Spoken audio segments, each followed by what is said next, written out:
What's going on, YouTube? Today we start our 2021 analysis series. We're going to be doing this every other day with our 2022 way too early rankings for next year's draft class in between, and then we'll go full ahead, one analysis a day. So starting off, and they are going in my power rankings, so technically you can see my power rankings too. Our first team here is the Texans, as you saw by the title, so they're my number 32 power ranked team. So starting off with the quarterback room, I personally think this is the worst quarterback room in the NFL. I give it an F, which so far there have not been a lot of Fs. I'm only through like five, 6 teams as time of recording this, and it's very hard to earn an F, and especially for your quarterback room, that really hurts. I don't expect Deshaun Watson to play there. Even if he's not traded, I do not expect him to play. Tyrod Taylor is a serviceable quarterback at times. We'll have to see how he plays after a punctured lung last year. Again, he's serviceable, but I definitely don't feel like he's a guy you want as your starter. Not to mention the fact that Jeff Driscoll is probably the worst backup in the entire NFL. So you have probably the worst starter quarterback, probably the worst backup quarterback, and then you have a guy like Davis Mills, who I felt in the proper situation could have developed into a somewhat nice quarterback, potentially a pretty good backup, but the Texans are definitely not that team. And so when you take a look at it all around, I feel like this is easily the worst quarterback room in the NFL, probably the only one that's going to get an F, and yeah, so I have the Texans here with an F in the quarterback room. The running backs, definitely a lot better. Their top 3, Phillip Lindsay, Mark Ingram, and David Johnson. David Johnson's starting to get a little washed, definitely starting to get up there in age and feel that tread on his tires. Phillip Lindsay and Mark Ingram, I think, actually make a very, very nice 1-2 punch duo. Mark Ingram, much more of that chain back power guy. And while Phillip Lindsay doesn't necessarily lack in power, that's kind of one of the misconceptions about him, is that he's just a speed back. He's not. He actually has a lot of toughness to his game, but he's definitely not Mark Ingram. But I think you have a really nice duo there with Phillip Lindsay, who can make those big plays, and then Mark Ingram with the chain. Now, obviously, Mark Ingram, he was running back number 4 there for the Ravens. I think at the end of the day, that was just really because he didn't fit the kind of offense they were running at that point. I still think he can be a great starter here. Well, obviously he's not a starter, but I still think he can be a great contributor here with the Texans, who I do believe are going to be running the ball a lot. So overall, it's one of the one of the more depth-based rooms in the NFL. Beyond the top 3, they have Buddy Howell, who is a pretty nice guy as well. I think he'd be a pretty good number 2. So the fact that he's like the number 4, number 5, Dontrell Hilliard is also a pretty good backup. So very deep running back room. No one exactly special, but I think it's enough to service a B- to the Texans. Definitely like it a lot more than their quarterback room. And then also Rex Burkhead was a guy I forgot. They added him too. So yeah, as you can see, this running back room is just super, super full of great talent. Again, because there's no big stars there. There's no one that's really going to, I don't expect any of these guys to probably have a 1,000-yard season, even though they are going to be running so much. I think it's going to be very split out. It is a very good, very deep running back room. So yeah. Wide receivers, Brandon Cooks, probably the second best player on the team, and even then, I think he's probably one of the more mid-level receivers in the NFL. Randall Cobb is fine, but he's definitely not a guy I would want to have as my number 2. Nico Collins is a guy coming out of college I was not a big fan of. I believe he's basically his athleticism and nothing else. So I feel like that was one of the worst receivers they could have taken, and I think it was the 4th round they took him. And on the back end, you have Kiki Cutie. I'm pretty sure how you say it. Maybe it's QT. Who is fine enough as a wide receiver number 4, but he's still definitely nothing special. Andre Roberts is a pretty solid guy, but mainly in the return game. He is one of the better return men in the NFL, but as a receiver himself, meh. Then Isaiah Coulter, who, again, is just a depth piece, and at that, not a very good one. Overall, this wide receiver room, it could be a lot worse. Brandon Cooks at least brings it up to a C, but overall, it's very... it's just not good. Brandon Cooks is their top guy, and I think, again, he's mid-level at best. So overall, it's not the best wide receiver room. Again, I do not expect the Texans to be passing a lot this year. Tight end room, I actually do like, but it's still going to remain around a C here for me. Brevin Jordan was one of my favorite guys coming out of this last year's class. I kind of compare him a lot to kind of like a $2 store Kyle Pitts, because he's not quite a dollar store version of him, but he is still reminds me a lot of him. I really love his athleticism, and I think for the 5th round, like, that's a complete freaking steal for me. And so I think he'll be the starter going in to the Texans, and I think you can expect pretty nice things from him. Jordan Atkins is a fine enough tight end number 2. They let go of Darren Fells, so I think if they still had Darren Fells, this tight end room would probably be up to a B. But because of that, they have a C. Pharaoh Brown number 3, no one really special to talk about, to be honest. Fine enough as a blocker, but overall, I mean, this is a C tight end room. You know, Brevin Jordan could play great, and I think Atkins could maybe play that tight end number 2 role pretty well, but for right now, it's definitely just like a C. Left tackle, Laramie Tunsil, not probably. He is the best player on this team, and even then, he's like not even a top 10 tackle to me. Like, he definitely wasn't worth 2 first-round picks. He was not worth giving up the 3rd overall pick, and what was it? I think it was somewhere in the 10s the year before that. Yeah, all around, that's been a really bad trade on the Texans' part. Thank Bill O'Brien for that. And Laramie Tunsil himself is a fine enough tackle. I mean, he has a lot of issues still with the penalties and stuff. Still one of the better tackles in the NFL. Like I said, he's the best player on this team, but I still don't think he's even a top 10. So, Roderick Johnson is a fine enough backup. I think he's, one of the higher level backup tackles in the NFL. And then Jordan Steckler, he's a 3rd string left tackle.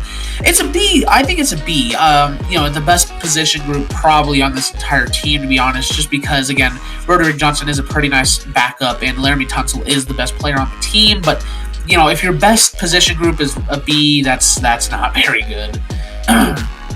Left guard is Max Sharping is I think he's fine enough. Definitely not a guy I'd want starting. Maybe not even as a backup. I think at best he's normally a depth piece on most teams. So having him starting is not the best. Justin McCray, again, just you really don't want this guy to even be your number 2. Carson Green, rookie, don't really know him. D+, like Max Sharping's not horrible enough for it to be like an F or even like a regular D, but it's still really bad. So if Sharping plays well enough, it could be a C and stuff. I don't want to give it like lower than a D+ because you could do worse. There are some very bad offensive lines in the NFL. It's still a D, so obviously not the best, but I don't feel like it's that bad. Max Sharping isn't that horrible. He's still not good. So center is going to be a D+ as well. Justin Britt, I'm kind of interested to see how he plays this year. He was a pretty good center there for the Seahawks for a few years. Coming back off of injury now, says he's healthy, so we'll have to see how he plays. But I am still interested. Cole Toner, backup center, and then a rookie that I don't know. Overall, I just think with, Britt being a little uncertain with what you're going to get from him and just the depth being pretty poor. Again, I don't want to give it lower than this because, Justin Britt was formerly a really good center. So if he returns to that form, then this jumps up quite a bit because Justin Britt is a very good center when he was healthy. But for right now, it's a D+. So right guard room, much better compared to the rest of the guard and center. Marcus Cannon, I think they'll move him into guard. I think he'd play better at guard than Titus Howard would. Marcus Cannon, obviously one of the better tackles in the NFL, top 16. So you move him over to guard, he'll probably be, about as good, maybe a little bit better there at guard. He's got that build and that size, so I like him there. Lane Taylor over from the Packers. He was pretty underrated for the most part. Not one of the better guys, but still, not a lot of people know about him. And he is a very serviceable guy. So one of the better backup guards in the NFL. And then Hajalte Froholt. Hope I said that right. If you find enough guy, again, still a very good player for being your number 3. So this right guard room has a lot of depth. It's going to be a B- because sure, it's great depth, but Marcus Cannon himself still isn't like an elite guy, even moving him over to guard. I don't think if he plays well, again, of course, the grade could go up, but again, even with the depth, B- is still a good grade, especially for this team. I just feel like because Cannon isn't that great, I'm going to keep it at a B- for right now. Right tackle room, we're gonna get a C plus. Titus Howard, I was never a big fan of him. Never really liked the pick in general. When they did take him, I still really don't like him as a player. He could break out, of course. I don't really see that happening personally. Someone I personally would start over Titus Howard, but he won't, is Jaron Christian. I've really liked, actually, at times what I've seen from Christian when he was playing with Washington. Overall, he's a very solid tackle, and I think especially as a backup, he's, again, one of the better backups in the NFL. Charlie Heck is also, one of the better backups. But once again, it just kind of suffers from the fact that none of these guys are good. It's great depth, but it's not good. And I definitely would take Marcus Cannon over Titus Howard, so it does get a C plus here. Again, any of these guys can break out. Really, I could see Christian, probably not Heck, but I could see Christian being their number one right tackle by the end of the year, because I do really like him. So we'll have to see. But for right now, it's going to be a C plus. So offensive line, should be better on paper, but really, I don't know if it is going to be. Moving on to the defense. Left end, Whitney Merciless right now. I really thought they would trade him because he just really does not fit a Lovie Smith scheme. He's much more of a 3-4 outside linebacker to me. I don't think he's going to work out on a defensive end role at all. Now, I do think he is much better than Charles Omenihu or Jonathan Greener, but I mean, I just don't know how the scheme fit's going to be. So if he's really just if he's as bad of a scheme fit as I think he might be, I could very well see someone else starting over him here. But overall, as a player, I still think he's better than Omenihu, who, if Merciless doesn't work out in this scheme, then Omenihu would probably end up starting for him. He's fine. He's not a starter level guy in my opinion, but that's kind of what you have to work with. This is one of the worst pass rushes in the NFL, by the way. So Jonathan Greener, I like this guy coming out of college. I still think he has a lot of potential for the future, but for right now, I don't think he fits that Lovie Smith scheme well either. I view him also as more of a 3-4 outside linebacker. So again, we'll have to see how the scheme works out for him, but I still do like the potential on the guy and stuff. Overall, it's a C. It's a meh room for me. It's not very good, but it's not horrible. Defensive tackle, gonna get a C minus. Ross Blacklock. He wasn't really anything special in his first year. He'll probably be starting there now for them. Malik Collins, he was fine enough for the Raiders last year. Pretty sure he was with the Raiders. He wasn't really anything big, obviously. I think he's much more of just a kind of set the line, run defending type guy. So he's pretty nice to have there. Obviously, he'll be starting next to Blacklock. So I think it's a nice little duo there. You could do worse, but it's still not very good. And then Brandon Dunn, he's just a fine, backup to them. So whatever, nothing special. But yeah, a C minus. Again, you could do worse. You could do a lot better. I like the upside on Blacklock. I definitely think he holds a lot of upside, but I personally don't think he'll hit that upside. So overall, it's a meh room. And then the other defensive end room, I like a bit better than the other two, but it's still not very good. Shaq Lawson traded over from the Dolphins. He was fine last year. He'll probably be the best pass rusher on this team, and that's kind of sad, but it's what you have to work with. DeMarcus Walker, he was pretty underrated there at the Broncos. I think he shined at times. Definitely still not a good backup or anything like that. As a backup, he's fine, but he's shined. He's shown that he holds a bit of potential.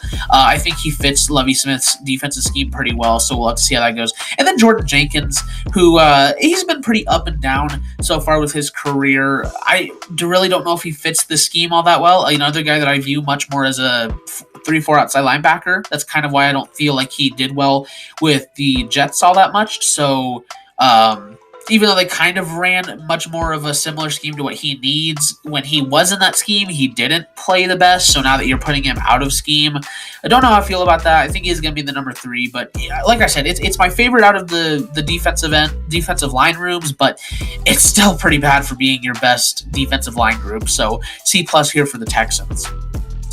Linebackers, left outside is what I call it. I know there's different terms or whatever, but I just kept it simple for the most part. Left outside, you can switch these up a lot of who's where and stuff, but I saw Christian Kirksey, Neville Hewitt, and Jacob Martin being good fits here. I like, Christian Kirksey's ability to kind of set the edge as well. He's not super athletic, but he does get the job done for the most part. Neville Hewitt, fine enough linebacker, and I'll be honest, I don't know who Jacob Martin is. Overall, it's a meh room. Christian Kirksey's he was okay for the Packers, but there's a reason why they needed linebacker help a lot, and because he just, in all honesty, wasn't that good. So overall, it's just a pretty meh room for me. The inside linebacking room, much better, much better. Zach Cunningham is one of the more underrated linebackers in the NFL. Earned himself a big contract extension recently. I've liked Zach Cunningham for a while now. One of the more underrated guys. He's nothing special, of course. He's not an elite guy, but he is one of the better, second tier linebackers in the NFL. So that definitely bumps it up here, as well as the fact that Tay Davis, I really liked Tay Davis when he played with the Browns. I thought he was, again, one of the more underrated guys there. So I think, especially as a number 2 here in Houston, I really like him there. And then Garrett Wallow, I just like the upside on him. I think it's nice to have him. He's your number 3, but then you also have that great upside on him and stuff. So overall, I really like this room. Again, Zach Cunningham and Tay Davis aren't anything special, so it is still a B-, but they're pretty good guys, and I do like Cunningham, so it's a B- here. Then at right outside linebacker, we have Kevin Pierre-Louis out of Washington. I liked that pickup. Camu Grugier-Hill out of the Dolphins, also really liked him, and Joe Thomas, also really like him. I think all 3 of these guys are really nice fits in this defense. I think this is fantastic depth as well. I think Joe Thomas would be a great backup, so the fact that he's number 3 is pretty crazy. Kevin Pierre-Louis, I've also really liked, and again, I just think that it's such a great fit here in this scheme and stuff, to where I really like this room. I wouldn't call it quite as it's still, there's no one special here, so it's still going to be a B-, but again, I do love the depth, and I do just love it overall. Plus, Pierre-Louis and Grugier-Hill both kind of bring that safety versatility, although Pierre-Louis is a bit more of a slower guy. They both bring that kind of box safety presence that you might want. So overall, I really like this room, but still a B- just because there's no one special there. Cornerback is going to be a C+. Now, the top 2 guys are fine enough. Desmond King, he's been dealing with some injury issues and stuff, and he's kind of been declining a bit recently, especially this last year. But he is still, one of the better corners in the NFL. So he was a nice pickup for the Texans. Bradley Roby, he finally started picking up on, being a bit of a better corner, especially this last year. So I think now that he's the number 2, I'm imagining he's the number 2. I think, since you'll be seeing some of the, you're not going to be seeing, T.Y. Hilton, DJ Chark. Obviously, the AFC South doesn't have the best receivers in the world. Julio Jones now, but I think now he's not going to be playing the number 1 guys on teams, or at least I'm assuming so. He might excel. He might excel in that role, but we'll have to see. Brendan Hargraves, absolute failure of a draft pick ever since he entered the league, and the fact that he's the number 3 is shows you how bad this room is. It's really just a C+ because of King and Roby. The rest of the room sucks. There's just really no one else even really worth noting. It's a pretty bad room. So C+ overall here for the Texans. Again, could be a lot worse. So yeah. Strong safety room, I have Lonnie Johnson and Terrence Brooks. I like Terrence Brooks. I think he's a really nice depth piece to have. And Lonnie Johnson he's not very good. Now I have this as a D- just because, even though I just said Terrence Brooks is a great depth piece, he's a depth piece. He's still not that good of a player. And Lonnie Johnson is not a very good safety either. These aren't really guys you would typically think of for a strong safety, but I think they're the best fits on this defense for strong safety. Just being the fact that they're both not really good players, even though Brooks is nice depth, I'd much more like him as a number 3. Johnson at best to me is a number 2, so not a very good room here for the Texans. They just not a good room. Probably, besides their quarterback room, the worst room on this team, or the left guard. So free safety room, a bit better, definitely much better. Justin Reed is a good enough safety. I think he's another one of those mid-level guys. He's not bad, he's not good. And then Jonathan Owens, he's not the best backup in the world, so that's kind of what drags it down, is that there's no depth here, but also the fact that Reed's just kind of one of the more mid-level guys. It's a C+, obviously still much better than a D- for the strong safety room, but it could be better. Special teams, because yes, we're going to go over special teams. Kyemi Fairbairn, fine enough kicker. I don't know why I said safety. Fine enough kicker. Cameron Johnston is a fine enough punter. Really, what elevates this to a B minus is Andre Roberts. Like I said earlier, one of the best return men in the NFL. I'd personally say he's the second best, but there is a really big gap in between number 2 and number 1. You'll see number 1 on the. Well, actually, I shouldn't tell you, huh? We'll keep that a secret. But you'll see number 1 soon enough. So, yeah, Andre Roberts, though, he kind of single-handedly lifts this to B minus. He's one of the better return men in the NFL. And then just taking a quick look at their schedule next season. I mean, it's it's kind of an up and down schedule. Start out week 1 versus Jacksonville. That could go either way. I think the Texans are going to take that one, similar to like the Jaguars last year. I think they'll probably win game 1 and then lose out. Because then you immediately go from the Jaguars to the Browns. That is going to be an absolute pummeling for the Texans. I think Panthers are going to start out hot again. Bills, Patriots, Colts, Cardinals, Rams, Dolphins, Titans, Jets, Colts, Seahawks. All very, very tough games.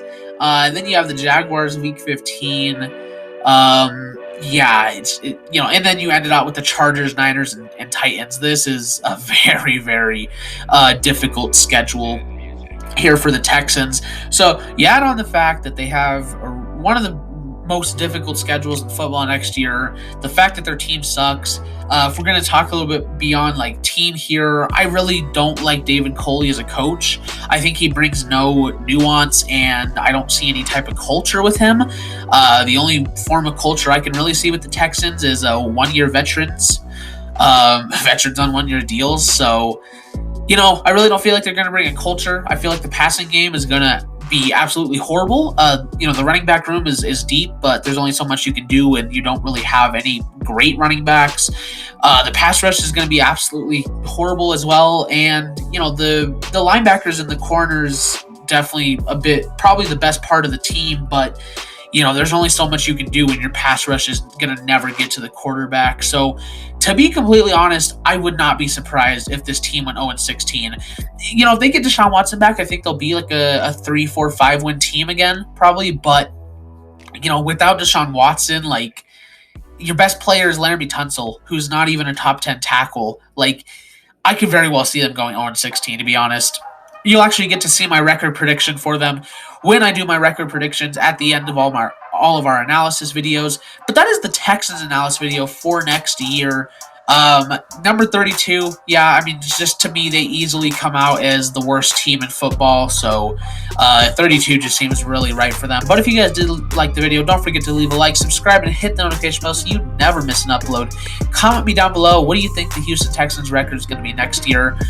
Stay tuned for the rest of our positional rankings and analysis videos. And thank you guys so much for watching. I'll see you guys in the next video. Bye-bye.